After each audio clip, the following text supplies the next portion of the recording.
নিজে ছিল কালা কুচকুচ্চা, বোরকা ফিন্দা ঘুরতো। এই বেদ্যপ একদিন স্বপ্ন দেখলো আসমানের মধ্যে একটা তারকা উদিত হয়েছে। সে স্বপ্নে দেখলো এমন একটা তারকা উদিত হয়েছে, ওই তারকার আলো এমন ভাবে ছড়ায় পড়ছে, এই তারকার আলোর কাছে চাঁদ এবং সূর্যের আলো বিলীন হয়ে গেছে। সুবহানাল্লাহ। এই স্বপ্ন দেখা নমরুদের একটু টেনশন লাগছে, চিন্তাইছে মাথায়, এটা কি দেখলাম। নমরুদে আবার এমন বড় বেদ্যপ ছিল, তার সভাসদে, তার মন্ত্রী সবার মধ্যে বেশিরভাগ ছিল জ্যোতিষ। সব জ্যোতিষদেরকে নিয়ে পরের দিন একটা মিটিং করলো। সব জ্যোতিষ ঘরে কয়, জ্যোতিষেরা রে একটা স্বপ্ন দেখছি, স্বপ্নের একটা ব্যাখ্যা দিবি। জ্যোতিষেরা কয় অসুবিধা নাই, বলেন, আমরা তো এই কামের লেগে আছি। কই আমি একটা স্বপ্ন দেখছি। কি? আমি স্বপ্নে দেখলাম আসমানে একটা তারকা উদিত হয়েছে, যে তারকার সামনে চাঁদ এবং সূর্যের আলো বিলীন হয়ে গেছে। চাঁদ এবং সূর্যের আলো তার কাছে নস্যাৎ হয়ে গেছে, তারকার আলোটা বেশি হয়ে গেছে। সব জ্যোতিষেরা একমত হইয়া ফয়সালা দিল, মহামান্য খোদা মশাই, আমরা আমাদের জ্যোতির্বিদ্যা দিয়ে আপনাকে বলতে পারি, আপনার রাজ্যে এমন এক ব্যক্তি আসতেছে, এমন এক সন্তান জন্মগ্রহণ করতেছে, যে সন্তানে আপনার ইবাদতকারীদেরকে ছিনায়া নিয়া এক আল্লাহর ইবাদতে মশগুল করে দিবে। সুবহানাল্লাহ। নমরুদে কয়, আমার কি হবে? আপনার খোদাই শেষ, ভণ্ডামি শেষ। এ বড় বেয়াদব, আমারটা কাজ আবার আমারে বন্ড কস কয় না, তে কইব আর কি, আমরা কই না। নমরুদে কয়, ফাঁকনামি কইরো না, এটা কেমনে ঠেক দন যায় কও। ঠেকানোর বুদ্ধি আপনার কাছে, আপনি হলেন খোদা মশাই, এমনি তো বাদশাহ আছে না, এমনি আবার খোদা, তো খোদা রেখে আর আমরা বন্দারা বুদ্ধি দিতাম পারি? আপনার বুদ্ধি আপনিই করেন গা। নমরুদের সঙ্গে সঙ্গে সেনাবাহিনীদেরকে খবর দিল, একটা নতুন করে মন্ত্রিসভা গঠন করলো। মন্ত্রিসভা আমাদের দেশে ধর্ম মন্ত্রণালয়, স্বরাষ্ট্র মন্ত্রণালয়, সমাজ কল্যাণ মন্ত্রণালয়, বিভিন্ন মন্ত্রণালয় আলাদা আলাদা আছে না নাই? শিক্ষা মন্ত্রণালয় আছে না? সব মন্ত্রণালয় আলাদা আলাদা। নমরুদের সময়ের মন্ত্রণালয় ছিল, কিন্তু নমরুদ আর একটা নতুন মন্ত্রণালয় বানাইলো। সেনাবাহিনীদেরকে দায়িত্ব দিল, যত শিশু সন্তান আছে রে, সব শিশু সন্তানগুলি হত্যা করো, জবাই করে দাও। নাউজুবিল্লাহ বলেন। শিশু সন্তানগুলো ধরে ধরে জবাই করে দিতে আরম্ভ করলো। আর নমরুদে নির্দেশ দিল, আজকের থেকে কোনো স্বামী তার স্ত্রীর সাথে থাকবে না। স্বামী তার স্ত্রীর সাথে থাকতে পারবে না। সেনাবাহিনীরা কয়, হুজুর কয়দিন? খোদা সাহেব কয়দিন? জ্যোতিষী করে ডাক্কা কয়, কিরে কয়দিন? কয় 1 বছর। কয় বছর? 1 বছর। 1 বছরের মধ্যে যদি আপনি গর্ভধারণ ঠেকাইতে পারেন, তাইলে ওই মহাপুরুষের আগমন ঠেকাইতে পারবেন। আর যদি ঠেকাইতে না পারেন, তাহলে কিচ্ছু করার নাই, জিন্দেগি শেষ। নমরুদে কয়, আমি হইলাম খোদা আবার বাদশা, আমি যদি না পারি কে পারবে? সেনাবাহিনীরা রে, কোন স্বামী তার স্ত্রীর সাথে থাকতে পারবে না, নিষেধ। কোন গর্ভবতী স্ত্রী পেলে তারা ধইরা আনবা, জবাই করে দিব, সন্তান প্রসব করার কোনো সুযোগ নাই। শুরু হয়ে গেল মারদাঙ্গা, বাচ্চাদেরকে জবাই করে দেয়, গর্ভবতী মহিলাদেরকে জবাই করে দেয়। কিন্তু ইব্রাহিম নবীর আম্মা জান ছিলেন অল্প বয়স্কা, অতীব সুন্দরী। আবার ইব্রাহিম নবীর আম্মা জানের গর্ভে আল্লাহর খলিলুল্লাহ অবস্থান করতেছে। নমরুদের বাহিনীর লোকেরা তারে ধইরা আনছে, তারে দেখা হাকিম দিয়া টেস্ট টুস্ট সব কিছু কইরা ফেল হইছে। তারা সবাই কয়, এই মহিলার গর্ভে কোনো সন্তান নাই। জোরে কোন সুবহানাল্লাহ। ইব্রাহিম নবীর আম্মা জান তিনি বাড়িতে চলে গেলেন। সব নমরুদের দরবারে যায় বিচার দিছে, দরখাস্ত দিছে। হায় হায় সর্বনাশ, এমন এক বেড়া বাইরেছে। হে বেড়া কয়, হে বেড়া বলে আমরা মতো মুশরিক না, তাহলে হে বেড়া কি?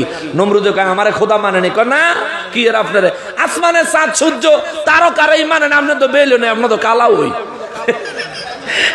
নমরুদে কয়, সবটির কল্লা ফলাই দিব, কালা মানে কি? হ্যাঁ, এই সেনাবাহিনী, জি খোদা মশাই, যা তার ধরিলে।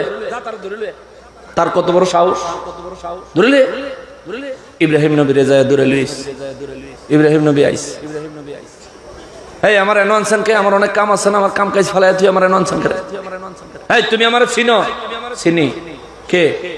আপনি আমাকে বাদশাহ নমরুদ। তুমি বলে আমার খোদা মানো না? কয় জি মানি না। কয় কি লিগা? আপনি যে কালা। সুবহানাল্লাহ কর না। এই কালা হইলে খোদা অন জানা কয় না। আপনি আমার দিকে চাইয়া দেখেন, আপনি কি মনে করেন আপনি আমার বানাইছেন? আমার যদি এত সুন্দর করে বানাইতে পারছেন, আপনি অত কালা কা? ইব্রাহিম নবী কয় এই এই এই এই এই যত প্রজা আছে সব যাও যাও যাও যাও, শুধু সেনাবাহিনীরা মন্ত্রী পরিষদের লোক থাকবে, বাইরের কোনো লোক থাকবে না, যাও বাইরে। ইজ্জত যাইতেছে কাছে। ইব্রাহিম নবী শুনেন, এই বন্ডামি ফটকামি সবার সামনে চলছে, আমার সামনে চলতো না। আপনি খোদা হইলে বোরকা ফিনতে ঘুরেন কা? নমরুদে বোরকা ফিরে ঘুরতো, আপনি খোদা হইলে বোরকা ফিনতে ঘুরেন কা? কে তুই এইসব কথা না কয়ে তুই আমার ক খোদা মানস না কি লিগা? আসল কারণ ক। কয় আসল কারণ কইতাম, কইতাম পারি, কিন্তু আমি জানতাম চাই আসল কারণটা কি সবার সামনে কইতাম? কারণ সব যাওয়ার পরে মন্ত্রী টন্ত্রীরা আছে না, সবার সামনে কইতাম নাকি আপনি একলা শুনবেন? নমরুদে চিন্তা করে ফইলে আইয়াই যে ইজ্জত মেরে লাইছে রে, আবার কোন কথা কইয়া জানি খোদাই ছুড়াই লাগে জানে। আচ্ছা ঠিক আছে একলাই শুনবে, সব বাইরে যাও। সব বাইরে গেছে। ইব্রাহিম নবীরে কয় আচ্ছা কও এবার তুই কি লিগা আমার খোদা মানস না? কয় আপনারা আমার খোদা মানতে কোনো আপত্তি নাই, শুধু একটা কথা জানতাম চাই। আপনি মরবেন নি? কয়েকটা কথা খালি জানতাম চাই, আপনি মরবেন নি? নমরুদে কয় হ মরমুদ। আপনি যদি আমার খোদা হন, আপনি যদি আমার আগে মরে যান, আমার কি উপায়?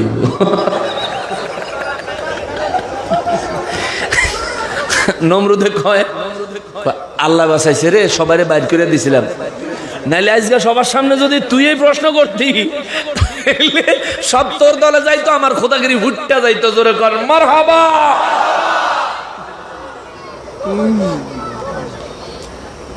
কয় হন ইব্রাহিম, তোর দুইটা ফাও ধরে তুই আমার কথা হন।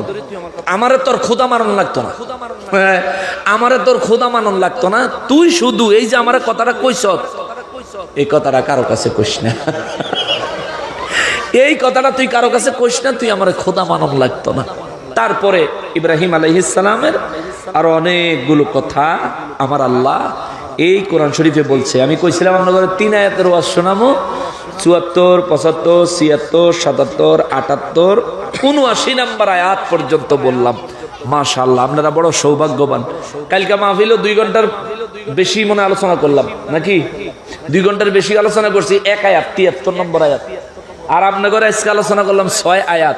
আল্লাহ তাআলা রহমত ও বরকতের সঙ্গে আমাদেরকে কবুল করুন, আমাদের ঈমানকে তাজা ও মজবুত করে দিক। ওই মূর্তি পূজক হিন্দু ভাইদের, বিধর্মীদের প্রতি আমরা আহ্বান রাখাই, আসো ইসলাম গ্রহণ করা লাগতো না। ইসলাম কত সুন্দর, ইসলামের সৌন্দর্য দেখে যাও।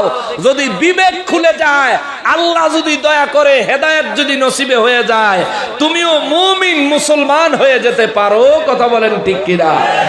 কয়েকদিন আগে ফেসবুকে একটা ঘটনা দেখছি, কুমিল্লা আদালতে 2টা মেয়ে এই মুসলমান হয়ে গেছে। তার মা এই আদালতে মামলা টামলা করে শেষ পর্যন্ত মেয়েদেরকে আদালত স্বাধীনতা দিছে যে তার যে ধর্ম ভালো লাগে সে সেই ধর্ম পালন করবে, কেউ তাকে বাধ্য করতে পারতো না। তার মারে দেখলাম অনেক টানাটানি কান্দাকাটি কইরা শেষ পর্যন্ত তার আম্মা গিয়া জমিনের মধ্যে ছিটিয়ে পইরা বাপ ধরে লেছে আর কি, যে যদি মা অজ্ঞান হয়ে গেছে এটা দেখা যদি মাইয়াটা ফিরে আসে। কিন্তু আল্লাহ যারা হেদায়েত দেয় তারা কি কেউ গোমরা করতে পারে? 2টা মেয়ে দিব্যি গাড়িতে উঠে চলে গেছে। মায়ের প্রতি নির্দয়তা। এখানে মা সন্তানের বিষয় আসবে না, এখানে ঈমান আর বেঈমানের বিষয় আসবে। ঠিক কিনা বলেন?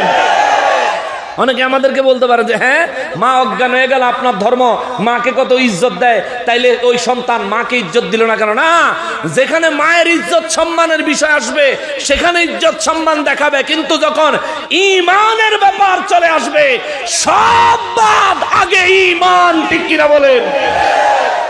যেই বোনেরা ইসলাম গ্রহণ করেছে, আমরা দোয়া করি ওই বোনদেরকে আল্লাহ হায়াতে তাইয়্যিবা দান করুক। ওই বোনদেরকে আল্লাহ দ্বীন ইসলামের উপর পরিপূর্ণ খাঁটি মুমিনা হিসেবে কবুল করুক। তাদের গর্ভ থেকে যেসব সন্তান জমিনে আসবে প্রত্যেককে মর্দে মুজাহিদ হিসেবে আল্লাহ কবুল করুক। সম্মানিত উপস্থিতি, অনেক কথা বললাম, কোরআন শরীফ থেকে সাধ্য অনুযায়ী আপনাদেরকে তাফসীর করে শোনানোর চেষ্টা করলাম। আল্লাহ তাআলা আমাদেরকে এর উপর আমল করার তৌফিক দান করুন।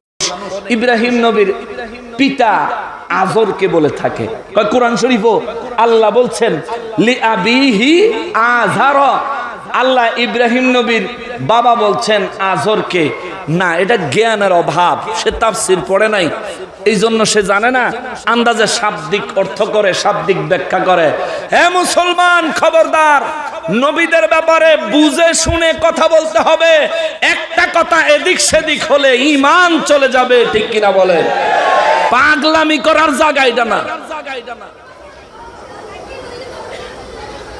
আরব দেশে আরবিতে বাবারও আবি কয়, চাচারও আবি কয়, একই শব্দে বাপও বুঝায় চাচাও বুঝায়।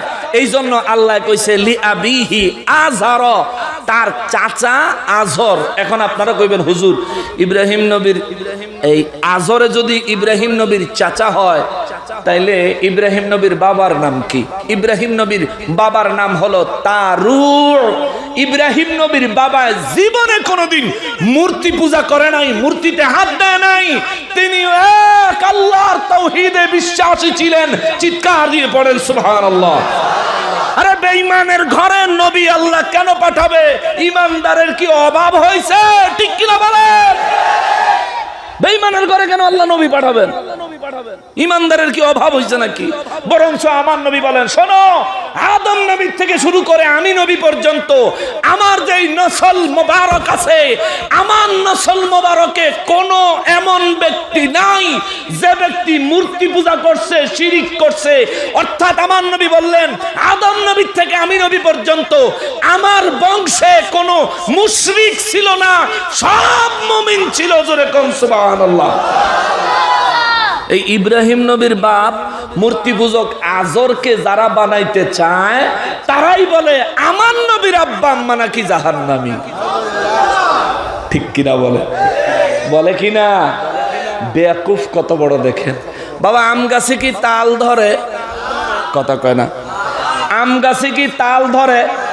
দু জাহানের বাদশা, সৃষ্টির মূল, আল্লাহর প্যার, আল্লাহর প্রেম, আল্লাহর ভালোবাসা, আল্লাহর হাবিব, যার কারণে সব বানাইছে, তারে আল্লাহ জমিনে পাঠাবেন। এই তারে পাঠানোর লাগিয়া এই বেদফের দলেরা কয় কি আল্লাহ কি একজন ইমানদার খুঁজে পাইছিল না? বেকুফের দল। নবীজির আব্বার নাম হলো আবদুল্লাহ। কার বান্দা? কার বান্দা? কার বান্দা? আরে নামেই তো প্রমাণ মিলে তারা মুসলমান ছিলেন। জোরে কোন সুবহানাল্লাহ। নামেই তো প্রমাণ। নবীর মায়ের নাম হচ্ছে আমেনা, ইমানদার। সুবহানাল্লাহ কর। নবীর মায়ের নাম হইলো আমেনা, বাবার নাম হইলো আব্দুল্লাহ।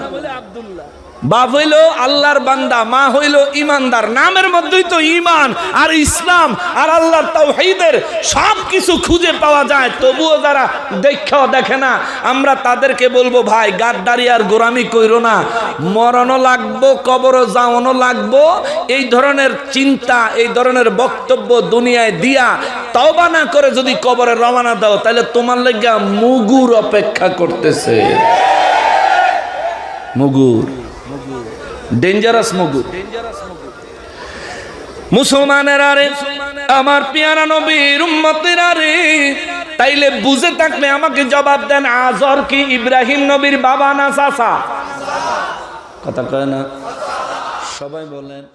আল্লাহ কয়, নবী গো, ইব্রাহিম নবী যে কইল, ইব্রাহিম নবী চাচারে কইল, আমি দেখতাছি আপনি এবং আপনার ফ্যামিলির লোক, আপনার সম্প্রদায়ের লোক যারা মূর্তির পূজা করেন, আপনারা গুমরাহির মধ্যে নিমজ্জিত। এই যে ইব্রাহিম নবী এই কথাটা কইল, এমনে এমনে কয় নাই, আন্দাজে কয় নাই, নিজের ভিতর থেকে বলে নাই। ইয়া রাব্বাল আলামিন, তাইলে ইব্রাহিম নবী কিভাবে কইছে? আল্লাহ পরের আয়াতে কয়, ওয়া কাযালিকা নুরি ইব্রাহিম মালাকুতাস সামাওয়াতি ওয়াল আরদ। আওয়াজ করে পড়েন সুবহানাল্লাহ। রব্বুল আলামিন কয় ইব্রাহিম নবী তাদেরকে এই কথা বলতে পারছেন কারণ হলো আমি আল্লাহ ইব্রাহিম নবীরে হেদায়েত দেওয়ার জন্য সাখরা নামক একটা পাথরের উপর দাঁড় করাইছি। যখন তিনি আমার পরিচয় পায় নাই, ইব্রাহিম নবী যখন আমি আল্লাহকে তালাশ করতেছে, তখন আমি রব্বুল আলামিন ইব্রাহিম নবীকে একটা পাথরের উপর দাঁড় করাইছি। পাথরটার নাম ছিল সাখরা। এই সাখরা নামক পাথরে দাঁড় করায়া আমি আল্লাহ আসমান এবং জমিনের সমস্ত দরজাগুলি খুলে দিয়েছি। ইব্রাহিম নবী প্রথম আসমান, দ্বিতীয়, তৃতীয়, চতুর্থ, পঞ্চম, ষষ্ঠ, সপ্তম আল্লাহ পাকের আরশে আজিম। এমনকি ইব্রাহিম নবী ইন্তেকালের পরে জান্নাতের কোথায় থাকবে নিজের সেই জায়গাটা পর্যন্ত আমি আল্লাহ ইব্রাহিম নবীর সাখরা নামক পাথরের উপরে দাঁড় করায়া হায়াতে জিন্দেগিতে আমি আল্লাহ দেখাইছি। সুবহানাল্লাহ। ইব্রাহিম নবী আসমান দেখেছে, সিদরাতুল মুনতাহা দেখেছে, জান্নাত দেখেছে। আমি আল্লাহ ইব্রাহিম নবীর জন্য উপরের দিক দেখানোর পরে আমি জমিনের দরজাগুলি খুলে দেই। জমিনের দিকে তাকায়া জমিনের সমস্ত গোপন জায়গাগুলো, ধন ভাণ্ডারগুলো, আমি আল্লাহর রহস্যের সমস্ত জায়গাগুলো আমি আল্লাহ ইব্রাহিম নবীরে দেখাইছি। ইব্রাহিম নবী দেখেছে, ইব্রাহিম নবী দেখেছে দেখেছে দেখেছে রব্বুল আলামিন ইব্রাহিম নবীরে আসমান দেখাইলেন, সিদরাতুল মুনতাহা দেখাইলেন, আরশে আজিম বাহির থেকে দেখাইলেন এবং জান্নাত দেখাইলেন। আবার জমিনের সমস্ত গোপন রহস্যাদি সব কিছু আপনি ইব্রাহিম নবীরে দেখাইলেন। কারণটা কি? রব্বুল আলামিন কয় কারণ হলো ওয়ালিয়াকুনা মিনাল মুকিনিন।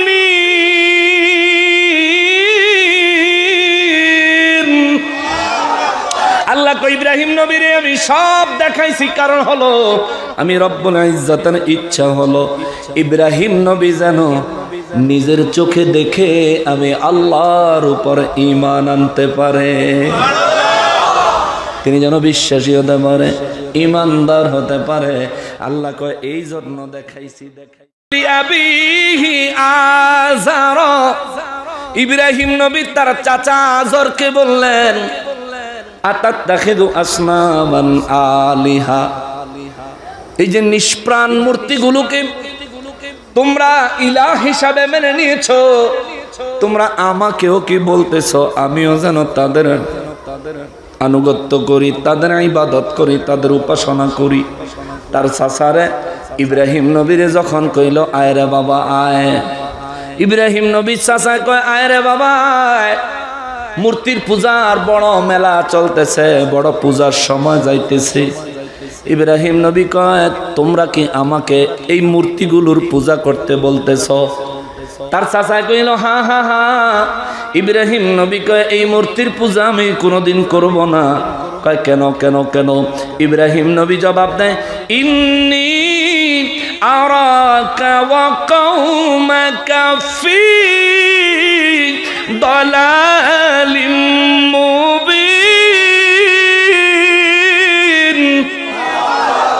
ইব্রাহিম নবী কয় ইন্নী আরাকা, আমি তো দেখতাছি তুমি, চাচারে কয় আমি দেখতেছি তুমি, ওয়া কওমাকা এবং তোমার বংশ, তোমার কওম, তোমার সম্প্রদায়ের লোকেরা ফি দালালিম মুবিন, সুস্পষ্ট গুমরাহির মধ্যে নিমজ্জিত আছো। যাদের পূজা করতেছো ও চাচা তোমার কি লজ্জা লাগে না? তা চাচা কয় দূর বেড়া, লজ্জা লাগার কি আছে? কয় চাচা তুমি কি বলো এইটা তোমার খোদা? কয় হ্যাঁ। কয় সত্যি করে কয়ো চাচা এইটা তোমার খোদা? কয় হ্যাঁ। তুমি কি মনে করো এইটা তোমারে বানাইছে? কয় হ্যাঁ। ইব্রাহিম নবী কয় আমি তো দেখছি তুমি তারে বানাইছো।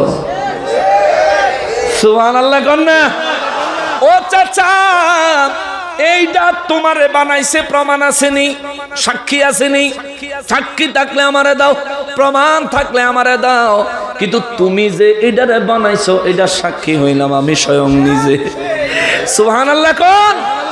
ইব্রাহিম নবীর চাচা কয় বেটা পণ্ডিতি করিস না, যুগ যুগ ধরে এটাই আমাদের খোদা।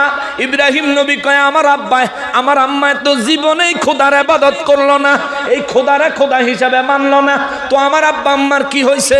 কয় আমরা জানি না তোর আব্বা আম্মার কি হইছে।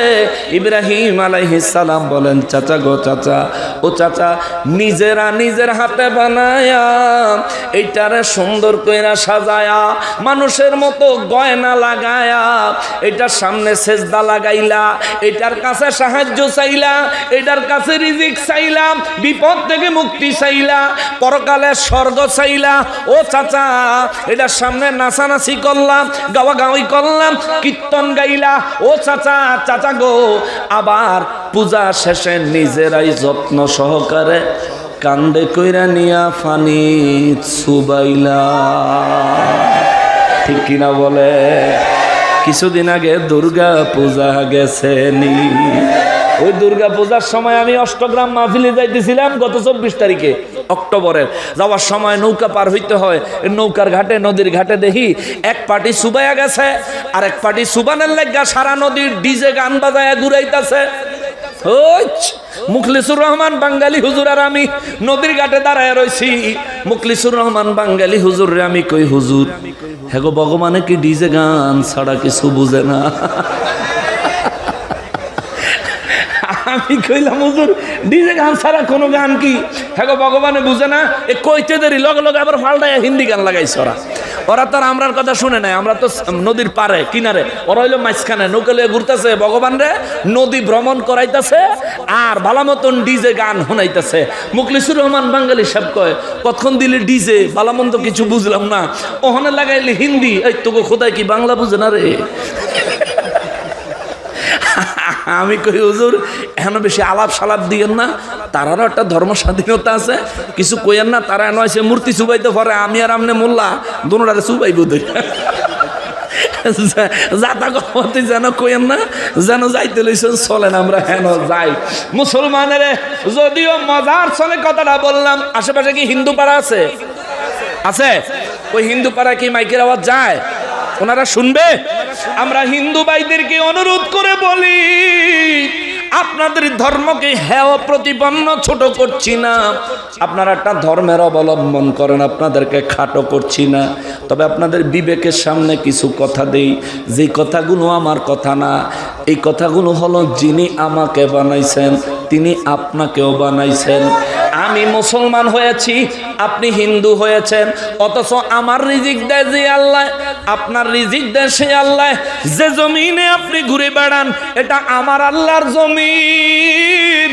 যে আল্লাহর জমিনে চলতে পারেন, যে আল্লাহর রিজিক গ্রহণ করতে পারেন, যে আল্লাহর দেওয়া তৌফিকে সুস্থ আছেন, ওই আল্লাহকে রব হিসাবে মেনে নিতে অসুবিধা কোথায়? কথা বলেন ঠিক কিনা?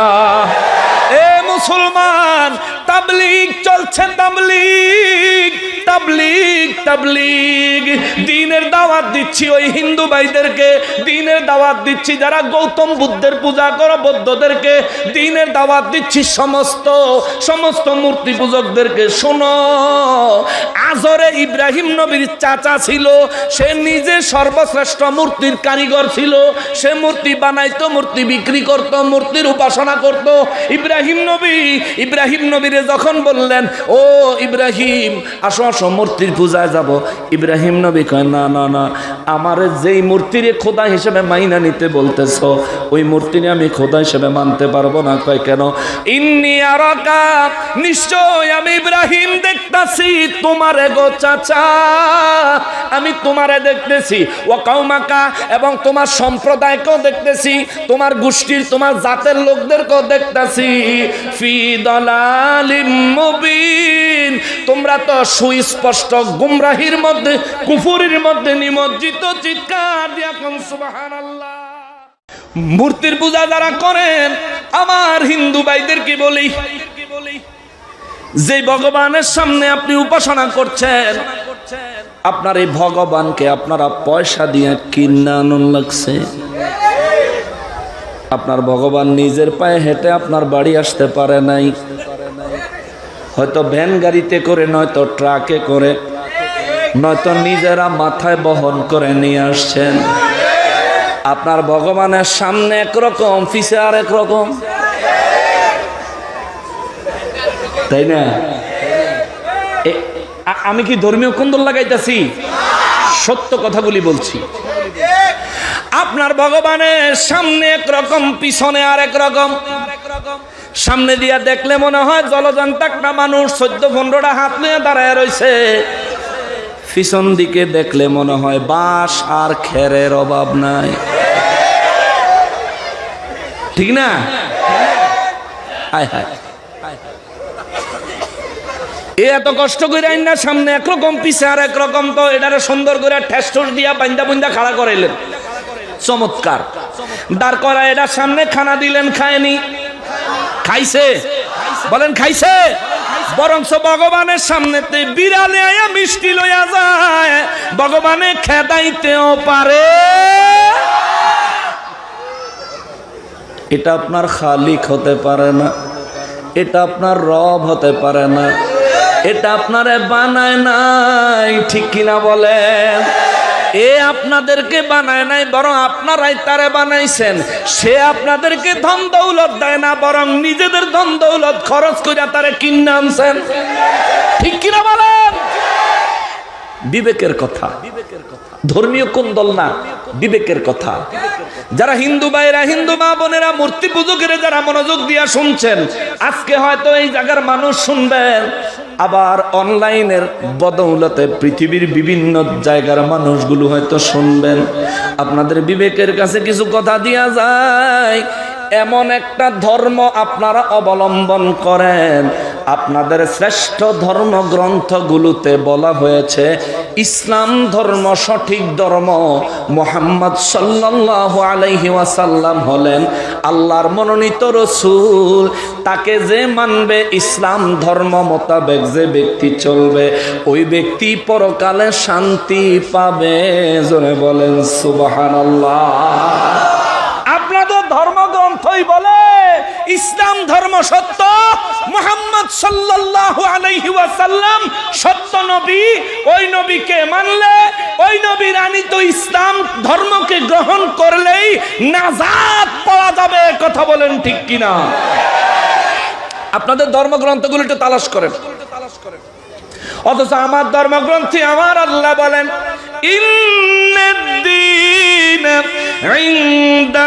ইনদাল্লাহিল ইসলাম। আল্লাহ কয় নিশ্চয় নিশ্চয় আমি আল্লাহর কাছে মনোনীত ধর্ম, আমার পছন্দের ধর্মের নাম হলো ইসলাম।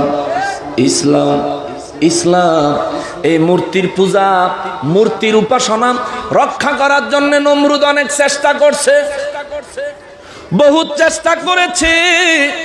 আমার হিন্দু ভাইদেরকে বলি, হিন্দু মা বোনদেরকে বলি, মূর্তি পূজকদের কাছে আমি গুনাহগার, দুই হাত জোড় করে বিনয়ের সাথে বলি, এমন একটা ধর্ম আমরা গ্রহণ করার, এমন এক ধর্মে আমরা, এমন এক ধর্মের জাতি হওয়ার সৌভাগ্য আমাদের হয়েছে, যেই ধর্মে জিন্দা থাকলেও সম্মানিত, মরার পরেও সম্মানিত। কথা কোন ঠিক কিনা? একজন মুসলমান মারা গেলে কত যত্ন করে তারে খাট থেকে নামায়, কত যত্ন করে তারে গোসল দেয়, অতিরিক্ত গরম পানি না, আবার একবারে ঠান্ডা পানি না, কুসুম গরম পানি।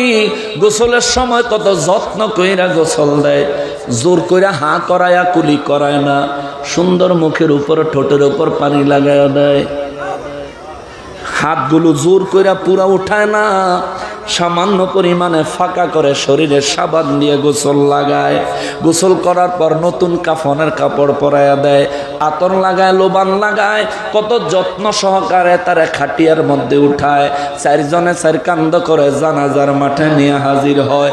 যে ব্যক্তি চিনে সেও তার জানাজায় হাজির, যে ব্যক্তি চিনে না সেও তার জানাজায় হাজির, যে ব্যক্তির সাথে তার লেনদেন ছিল সেও হাজির, যাদের সাথে কোনো লেনদেন নাই তারাও হাজির। কথা বলেন ঠিক কিনা? সবাই মিলে সুন্দর করে কাতারবদ্ধ হয়ে ভদ্রলোকের মতো দাঁড়ালো, এমপি মন্ত্রী মহোদয়ের মতো সুন্দর করে জানাজার নামাজ আদায় করে সম্মানের সাথে তারা বিদায় দিল, সুন্দর করে কাঁধে নিয়ে কবরস্থানে রওনা দিল।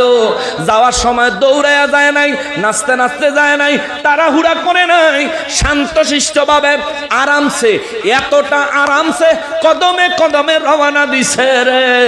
মৃত ব্যক্তি যা খাটের উপরে যেন নড়াচড়া না করে, কেননা ইসলাম বলে, আমার ধর্ম বলে, আমার আল্লাহর মনোনীত ধর্ম বলে, আমার নবীর দাওয়াত দেওয়া ইসলাম ধর্ম কয় মানুষ মারা যাওয়ার পরেও অতিরিক্ত নড়াচড়া করলে মানুষ শরীরে কষ্ট পায়। ঠিক কিনা বলে?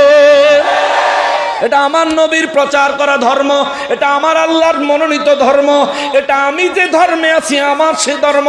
আমার ধর্ম কয় এই লোকটারা সুন্দর করে আদবের সাথে কবরস্থানে লয়ে যাইবা, সুন্দর করে তিনজন কবরে নামবা, উপর থেকে আস্তে করে সুন্দর মতো কবরে ছাড়বা, কেরেনের থেকেও বেশি আদর করে, কেরেন দিয়া মেশিনের থেকেও বেশি আদর করে, আদব করে সুন্দর করে তারা কবরে নামাইবা, কবরে সুন্দর করে তারা শোয়ায়া চেহারাটা কেবলামুখী ঘুরাইয়া দিয়া উপরে সুন্দর বাঁশ লাগাইবা, তার উপরে চাটাই অথবা কলা গাছের পাতা লাগাইবা, তারপরে সুন্দর করে সবাই মিলে না এই লাশটার কবরে নামানোর সময় বলবা বিসমিল্লাহি ওয়া আলা মিল্লাতি রাসূলিল্লাহ।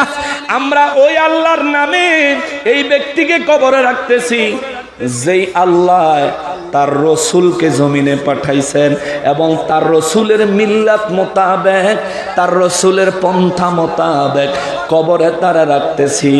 যে নবীর আনিত ইসলাম আমরা মুসলমান গ্রহণ করেছি, মৃত্যুর পরে যখন আখিরি বিদায় দিবে, যখন আমাদেরকে কবরে ঢুকায়া দিবে, তখন আমার ধর্মের যিনি মনোনীত করেছেন ওই আল্লাহর নাম আমার কবর দেওয়ার সময় তারা উচ্চারণ করবে, আমার নূর নবী রাহমাতুল লিল আলামিনের মিল্লাতের উপরে আমার কবরে রাখবে, বাঁশ দিবে, কলা পাতা হোক কিংবা চাটাই হোক, দেওয়ার পরে সবাই সুন্দর করে মিনহা খালাকনাকুম ওয়া ফিহা নুঈদুকুম ওয়া মিনহা নুখরিজুকুম তারাতান উখরা।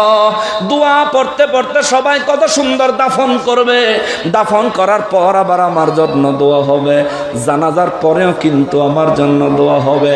ও আমার হিন্দু বাইরে, ও মূর্তি পূজক ভাই, ওরে বিধর্মীরা রে, হিন্দু ধর্মের কথাটাই যদি শোনাই, হিন্দু ধর্মে কোনো একজন ব্যক্তি মারা গেলে অবহেলার শেষ নাই, অবহেলার শেষ নাই, অবহেলার শেষ নাই। মারা গেছে এই লোকটার শরীরের হাড্ডির জয়েন্টে তার হাড়গুলো ভাঙ্গে, তার শরীরের মধ্যে তেল লাগায়, ঘি লাগায়, মুখের ভিতরে কেরোসিন দেয়। যেই ছেলেটা প্রথম সন্তান যেই ছেলেটারে বুকে পিঠে করে এই মানুষটা বড় করেছে, মানুষ করেছে, তার নিজের ছেলেটা সর্বপ্রথম তার মুখে আগুন লাগাইয়া দেয়। ঠিক কিনা বলে? এটা কেমন ধর্ম? এ হিন্দু ভাইয়েরা রে, আপনার সন্তান আপনার মুখে আগুন লাগাইয়া দিলে আপনার ধর্ম বলে এটা পুণ্যের কাজ। আর আমার ধর্ম কি কয় শোনেন, কোন সন্তান যদি তার বাবার চেহারায় শুধু তাকে, এটাই হলো পুণ্যের কাজ। চিৎকার দিয়া বলেন সুবহানাল্লাহ, আল্লাহু আকবার।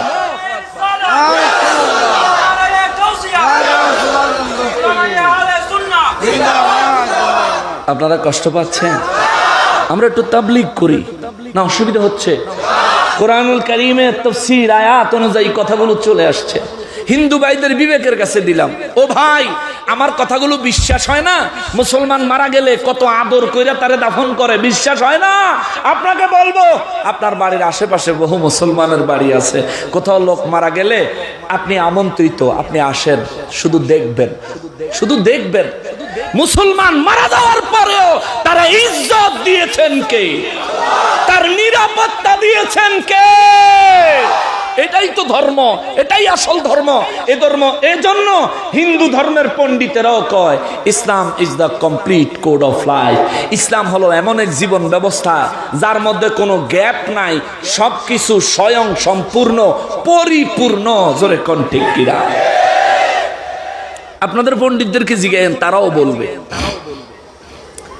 হ্যাঁ মুসলমানের আরো অন্যান্য বিষয় তো আছেই, অন্যান্য বিষয় তো আছে, শুধু এই শেষ বেলার কথাটা বললাম, শেষ বেলার কথাটা। আরে ভাই, জীবনে যে সন্তানদের জন্য জীবন পানি করে দিছেন, মাথার ঘাম পায়ে ফেলে শরীরের টকবগে রক্তগুলাকে পানিতে পরিণত করে ফেলেছেন, এই সন্তান আপনার মুখে আগুন লাগাইয়া দিবে। এটা আপনার ধর্ম, এটাই আপনার ধর্মের বিধান। আপনার ধর্ম বলে এমন কিছু মূর্তির পূজা করতে যাদেরকে আপনারা নিজেরা বানাইছেন, নয়তো পয়সা দিয়ে কিনে আনছেন, ঠিক কিনা বলেন?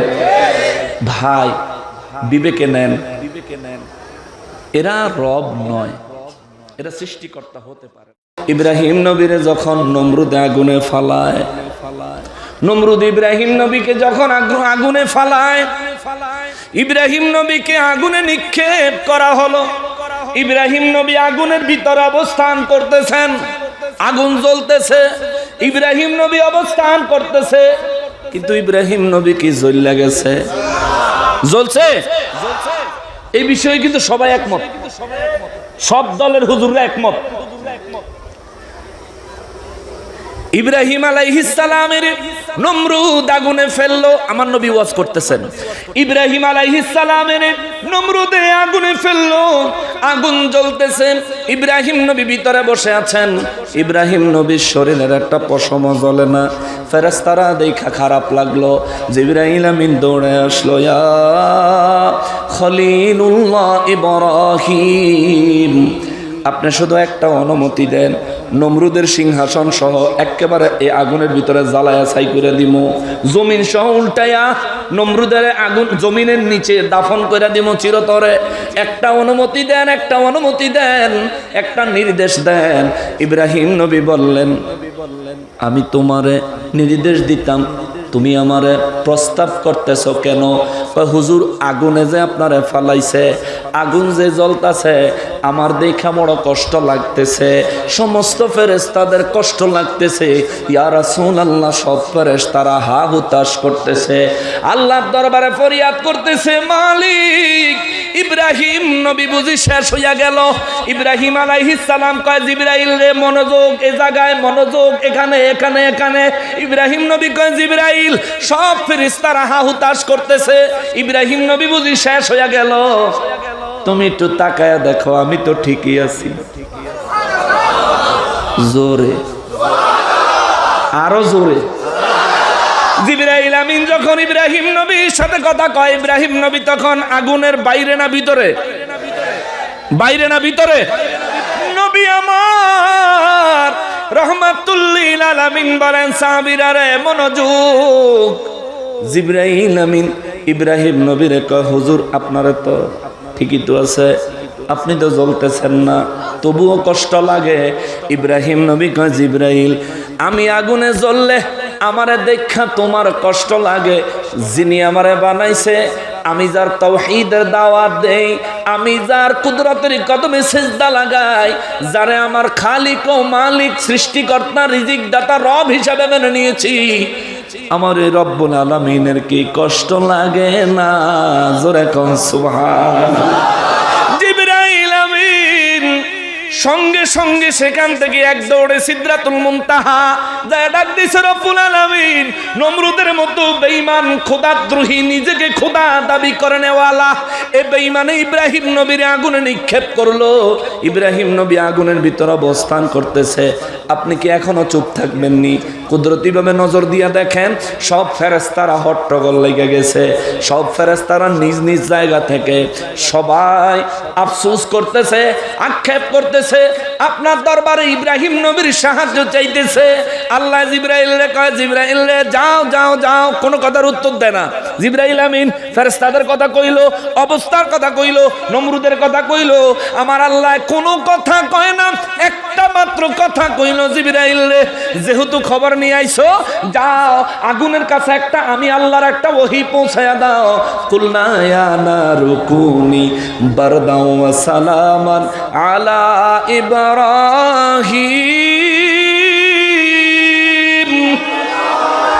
রব্বুল আলামিন কয়, জিবরাইল যাও আগুন রে যায় কও আমি আল্লাহ কইছি ইব্রাহিম নবীর জন্য আগুন যেন ঠান্ডা শান্তিদায়ক হয়ে যায়, এমন ঠান্ডা যেন না হয় যে ঠান্ডা হইলে লেপ্ত শোক লাগবো, আবার এমন গরম যেন না হয় যে গরম হইলে ভিতরে এসি লাগবো। এসির মতো জান্নাতি পরিবেশে ইব্রাহিম নবীর জন্য আগুন যেন নিজের ভিতরে ইব্রাহিম নবীর ঠান্ডা শান্তিদায়ক পরিবেশ তৈরি করে দেয়। জোরে কোন সুবহানাল্লাহ। নবী আমার রহমাতুল লিল আলামিন কা সাহাবীরা রে, এই হলো ইব্রাহিম নবীর আগুনের ভিতরের খবর। এইবার তোমরা শোনো, আল্লাহ তো আয়াত নাজিল করলো পরে, জিবরাইল আমিন হুকুম নিয়ে আসলো পরে। হুকুম আনার আগ পর্যন্ত ইব্রাহিম নবী আগুনের ভিতরে না বাইরে? কথা কন, কথা কন।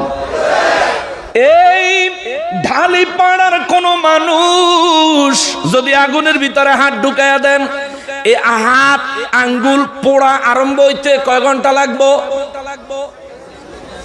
সাথে সাথে আরম্ভ হয়ে যাব না? আঙ্গুল দিলে কি আগুনে কি কইব না ঠিক আছে আমি ওয়েটে আছি, আমি ওয়েটিং এ আছি, আপনি 10 মিনিট সময় পাইবেন, এরকম বলবে? আরে হাত দিবেন তো পুড়ে ফেলবে, পা দিবেন তো পুড়ে ফেলবে, মাথা দিবেন তো পুড়ে ফেলবে।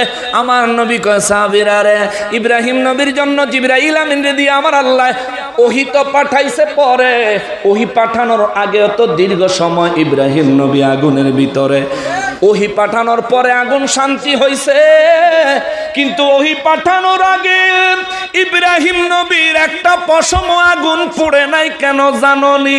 ইয়া রাসূলুল্লাহ কেন গো? আমার নবী বলেন কারণ হলো ওই আগুনের ভিতরে জাহিরি ভাবে সবাই দেখছে ইব্রাহিম নবী বসে আছে, হাকিকতে ইব্রাহিম নবীর মেরুদণ্ডে আমি নবী অবস্থান করতেছিলাম। আল্লাহু আকবার, আল্লাহু আকবার, ইয়া রাসূলুল্লাহ জিন্দাবাদ, জিন্দাবাদ, জিন্দাবাদ।